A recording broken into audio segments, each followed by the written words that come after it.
Welcome back everyone, and if you're new here, welcome. I'm DarkHour717. Today we're going to be taking a look at the weekly news and what's happening throughout the Star Citizen universe. With a lot of new information this past week, there is quite a bit to go over. Before we get into everything though, if you enjoyed these updates, do me a favor and hit that like and subscribe button. It really helps me get the videos out to more people and I greatly appreciate it. And if you already have subscribed, then I just want to say thank you. Make sure to stick around though till the end of the video to find out how you can get entered in for a chance to win an Anvil C8R Pisces Rescue with code Blue Paint. This week we do see the continued hiatus of Inside Star Citizen as well as Star Citizen Live. We also have not seen a roadmap roundup since the 21st of December, and the next one is anticipated to probably be in February. As this is normal for this time of year, this past week we've had no lack of updated information. Currently, we see two different PTUs progressing, with running of the standard PTU with patch 3.18. We also see the ePTU open to Wave 1 backers being utilized for a 3.17.5 patch. Yes, a 3.17.5. We'll dive more into what that means momentarily. Before that, let's discuss the patch 3.18 that continues to be tested. Patch 3.18 is still in testing in the PTU with 3.18 Whiskey.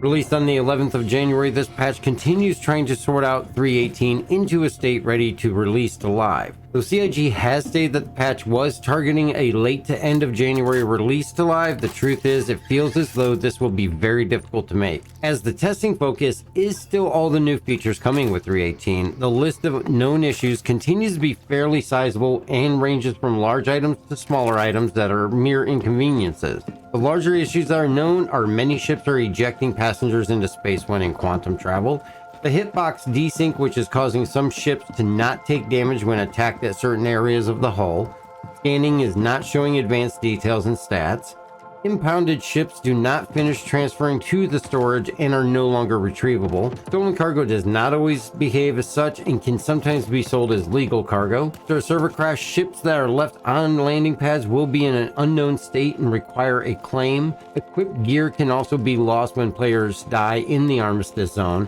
and these are only the acknowledged known issues. We do continue to see other issues that are not listed as known that many have experienced, many which have issue council reports over on the RSI website. But these are a number of bugs that are being experienced that are not listed as known. This includes ongoing inventory issues with inability to use local or vehicle inventory and only a spinning icon or no window at all is present. Equipping gear is not appropriately attaching and registering as placed, resulting in brown highlighted equipment instead of the standard blue. An inability to change it until it's actually recognized and highlights as blue. This can actually take quite a bit of time of walking around while you're waiting for it to be acknowledged. Access to certain kiosks is still hit or miss, and a biggest example of this is Cubby Blast at Area 18. This has a lot of issues that keep it from allowing sales of gear to users. Outside of inventory, we continue to see stability issues with a higher number than average of 30Ks and crashes to desktop. Quantuming in a ship can be more buggy than usual, with it taking several attempts before you can set a course or even launch into the quantum jump. In a normal situation with the bugs that we're experiencing and the amount of time that 3.18 has been in PTU, I would say questioning the patch would be understandable. But with 3.18, do I feel that faith in CIG is getting shaken as it is taking longer than some anticipated to move to live? Absolutely not. One key factor to remember with patch 3.18 is that this is more than just a standard new patch with a couple of new ships and some new missions. The patch brings in several key and vital features for the future of Star Citizen. This includes Persistent Entity Streaming and Gen 12 Renderer, of which Persistent Entity Streaming lays the groundwork for the massive task that is server meshing. Not a minor undertaking by any means, as was indicated by their pre-patch announcement of the extended time period testing of 3.18 would require. Throw on top of these major changes the inclusion of new rivers with almost 40 new ones, PTV buggy track in Orison, sand caves, Daymar crash site, the cargo refactor, which includes all new UI for the kiosks and the TDDs and other commodity areas, the Clutcher and SPK redesign and reactivation, time trial races, salvaging, and new missions on the Orison platforms. Patch 3.18 is the most massive patch that I've seen in the 3+ years that I've been playing. It's also the single highest introduction of new content. So is it a surprise that it will likely not meet the very hopeful end of January release to live? not in any way, and to be honest, at this point, to rush it to meet a deadline that by no means is set in stone would be a massive mistake. As anyone that has been in to play the PTU can tell you that in its current state, if pushed to live, would be a major letdown and disappointment, and the backlash from pushing a not ready patch out would be harsher than that of a missed target for release. By all means, I am all for CIG taking some extra time to ensure that it meets all their standards and approval that is ready for the live server. So as no official word has come out that players will see 3.18 go into February, the testing continues on in the PTU. What is it that we do know?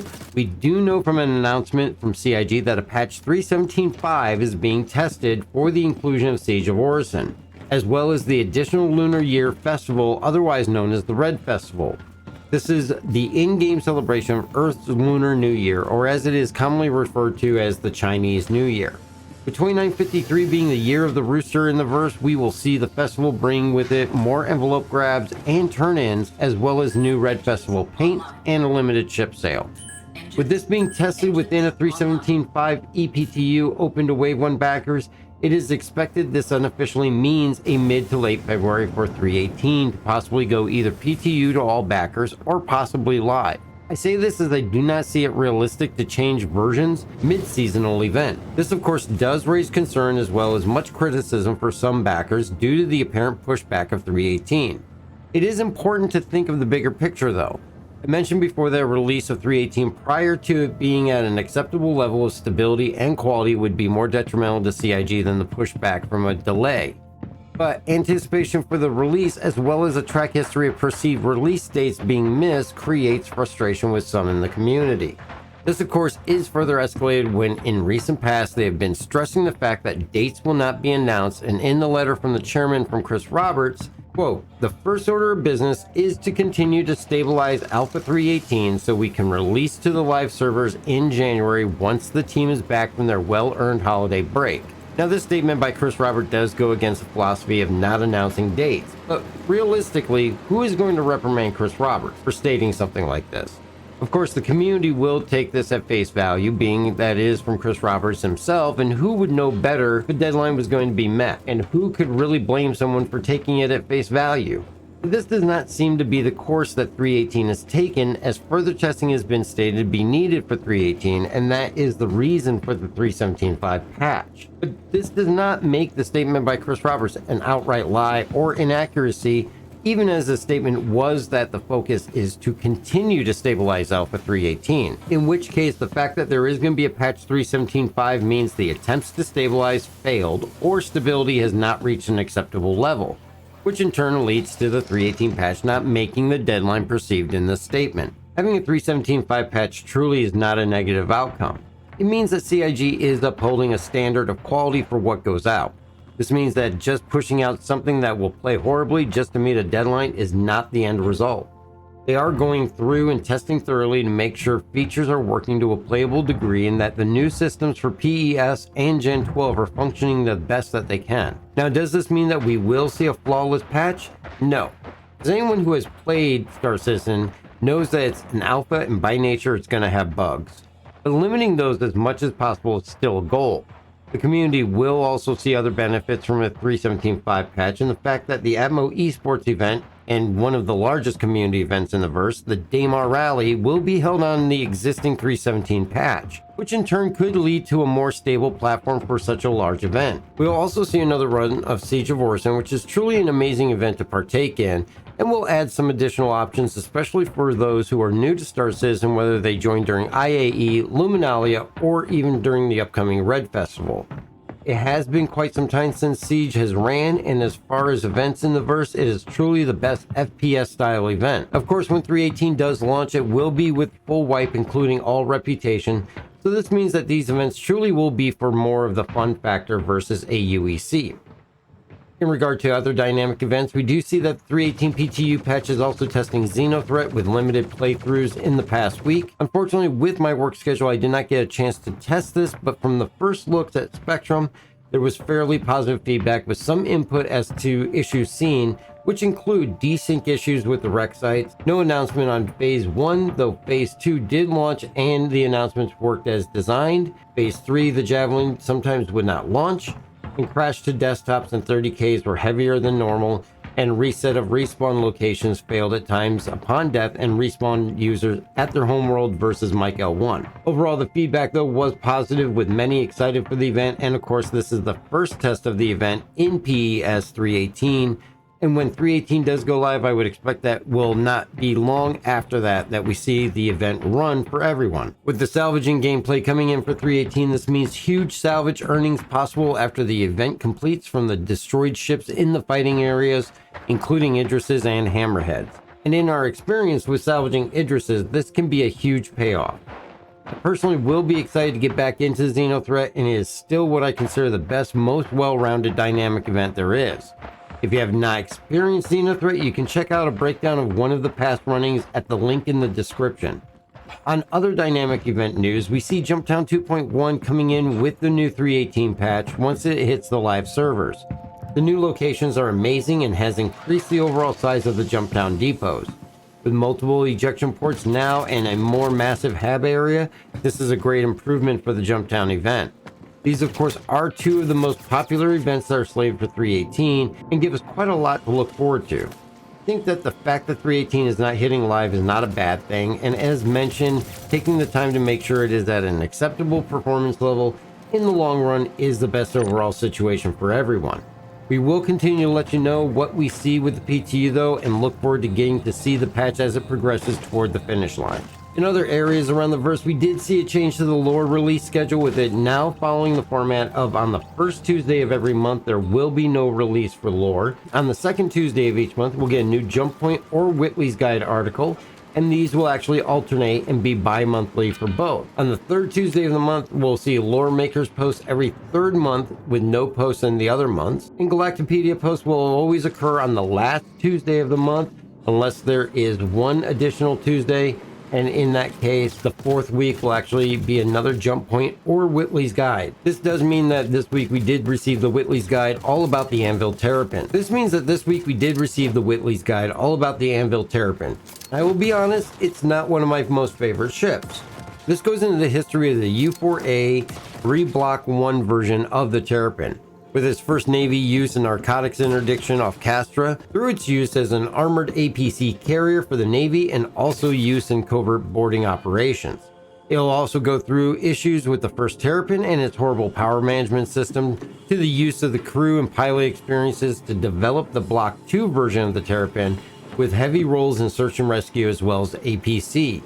The vehicle, referred to often as the Ugly Lump, also saw a starring role in a popular vid, To the Stars, in 2910. The post finishes off discussing the Block 3 version, of which a highlight was the low stealth mode, enabling 4 of these ships to evade and take down 6 Vanduul scythes in 2944. Definitely an interesting history on what really is a popular ship throughout the verse, and recommend checking it out. A link's going to be in the description if you want to read that. Other interesting points seen this week also come from the community hub, with some concern that is not exactly working as originally intended or hoped, with many frequent posters seeing reduced upvotes or views in the items that they're posting. There also seems to be a concern on the allowance of non-Star Citizen backers being allowed to post and creating non-Star Citizen related posts, which include things such as pictures of their dogs, paintings, and more. Silo did address this and stated that this would be changing and has been flagged, and so it appears that it may have been unintended. Silo also addressed the concern that live streams do overrun the content search if you're looking for new posts in the hub, and this will be addressed to remove live streams from landing in the newly posted content search, as it does have a dedicated tab on the community hub page. Also in updates, there's an ongoing thread about widescreen monitor support started by Dutch Ninja that Sylvan from CIG is a part of, on the continuing issues of widescreen monitors. This includes lists of extensive issue console reports, as well as Silva posting a request for issues being seen with the widescreen monitors. As it is always a great thing to see CIG devs working with the community, recommend that if you're experiencing these issues, check the thread out and contribute to the number of issue console reports that are listed if you're experiencing them. A link is going to be in the description and take you over to that thread. Also, do not forget that Atmo Esports Daymar Rally is coming up on the 21st of January, and this is a large cross-moon rally race in the spirit of the Dakar Rally. Large numbers of teams racing in hover bikes, buggies, and trucks from ArcCorp mining facility SCD-1 to Kudra Ore through multiple checkpoints and dangerous terrain. It's a total distance of near 600 kilometers to see who can not only finish first, but even just make it the entire way. Check this out at Atmo Esports on Twitch, or you can see our race footage as we are participating in 2 classes over on Twitch at Dark Hour 717, and that's going to be starting at 11 a.m. Eastern Time. And that's about it for this week, as we still await 318 and I'm looking forward to 317.5 with the Siege of Orison. Let me know what you think. Leave a comment below. Also remember to get your entries in for this month's giveaway, which is an Anvil C8R Pisces Rescue. Just subscribe and comment on any video to be entered, and you can also get a second entry by going to Twitch and give a follow over there. Winners will be drawn on February 1st. You can also catch the stream here every Thursday at 7 p.m. Eastern Time, or on Twitch every Tuesday and Sunday at 7 p.m. Eastern Time. If you would like to help support the channel, it is always appreciated, and you can check out the merch store or even hit that join button above for a membership. It all goes right back into our giveaways back to the community. But I do want to say thank you to everyone for coming by, and I hope you're all being safe out there, and we will see you in the verse.